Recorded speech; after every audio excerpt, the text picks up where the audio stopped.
nsellimlek il-paċi miegħek.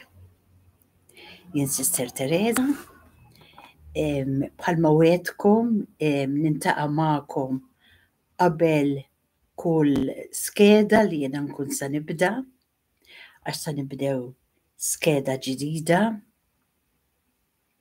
Nisperaw li qed tolqotkom xi kelma mill-programmi li diġà għamilna u li is-Sultan kienu sbieħ, kien hemm ħafna mumenti fejn Ġesu seta' jkellmek. Il-programm ġdid li jiena sa nitfa' bil-għajnuna t'Alla jismu Fejn tagħmmar Mgħallem. Hija mistoqsija li jagħmlu l-ewwel dixxipli. Fejn tagħmmar Mgħallem? Ejjew u taraw. Kieku jkolli nsaqsih illum, importanti li nsaqsilu lil Mulej every now and then. Fejn tagħmmar Mgħallem? Kemm nixtieq li nintaqa' miegħek. Jgħidlek xejja wara. Jgħidlek jien qiegħed ġo fik miegħek. Barra s'intendi, jien qed nitkellem għal min ma jistax meta ngħid ġo fik, kulħadd jista' jintaqa' miegħu ġo fih, imma jekk inti għandek xi ftit ċans mur ħdejh fl-Ewkaristija fejn jinsab bil-ġisem, bid-demm, bir-ruħ u bid-divinità. Imma inti tista' tintaqa' miegħu kull ħin minn ġo sottok, marida, fuq il-wheelchair, xi jum bit-trabi madwarha ma tistax.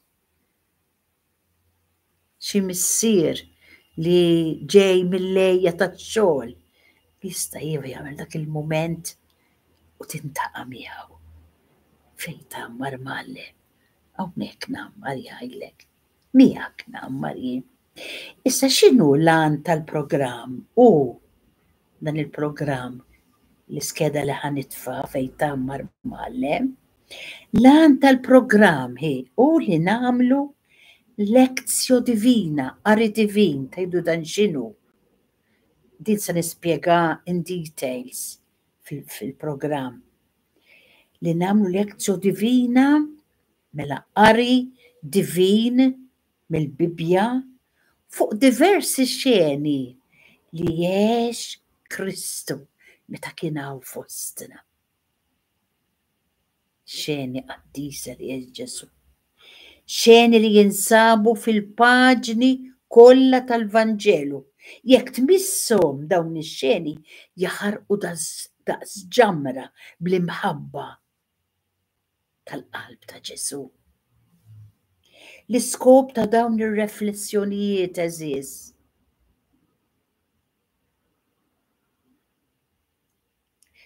huwa wieħed li niskopru jiena u int iktar lil Ġesu. Il-programm mustedina għalik mela biex jikkonvinċik kemm dan Kristu tagħna u dejjem moħħu fik biss. Jisek teżisti inti biss. Ifittex dan Ġesu il-ġid tiegħek aktar mill-ġid tiegħu stess.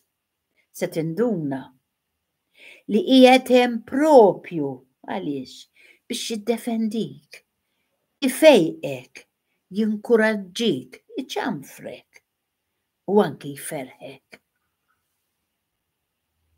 Kif tista' ma tħobbux il dan Ġesu tagħna eżiż? U malli tibda tħobbu inti kollox f'ħajtek jieħu dawl ġdid. Għaliex? Għax tinduna li kollox huwa grazzja. Kollox, anke dak li inti taħsebha disgrazzja. Kollox huwa grazzja. Ġesu tagħna biss nifhmuha u kapaċi jagħti toma tajba lil ħajtek. U jien nixtieq eżiż li intom dawn il-programmi jekk tintaqgħu magħhom ippruvaw isimgħuhom. Tista' mhux bilfors tisimgħu kollu. Tisma' biċċa minnu, laqtitek xi ħaġa, ieqaf u tkellimha miegħu. Jiena ninkoraġġik ukoll li xxerret il-kelma. Jekk toqtok xi ħaġa, jew tista' tagħmel xi vers jew xi kelma minn dak li inti qed tisma'. Toqgħodx tiddejjaq tagħmlu fil-comments għax tkun qed tħajjar lill-oħrajn, tkun qed tixxerret il-kelma, id-dover li jitlob il-mulej mhux mill-Papa l-Isqiet u mis-saċerdoti reliġjużi nies tajba tal-Knisja li xxerret il-kelma huwa dover tiegħek ukoll.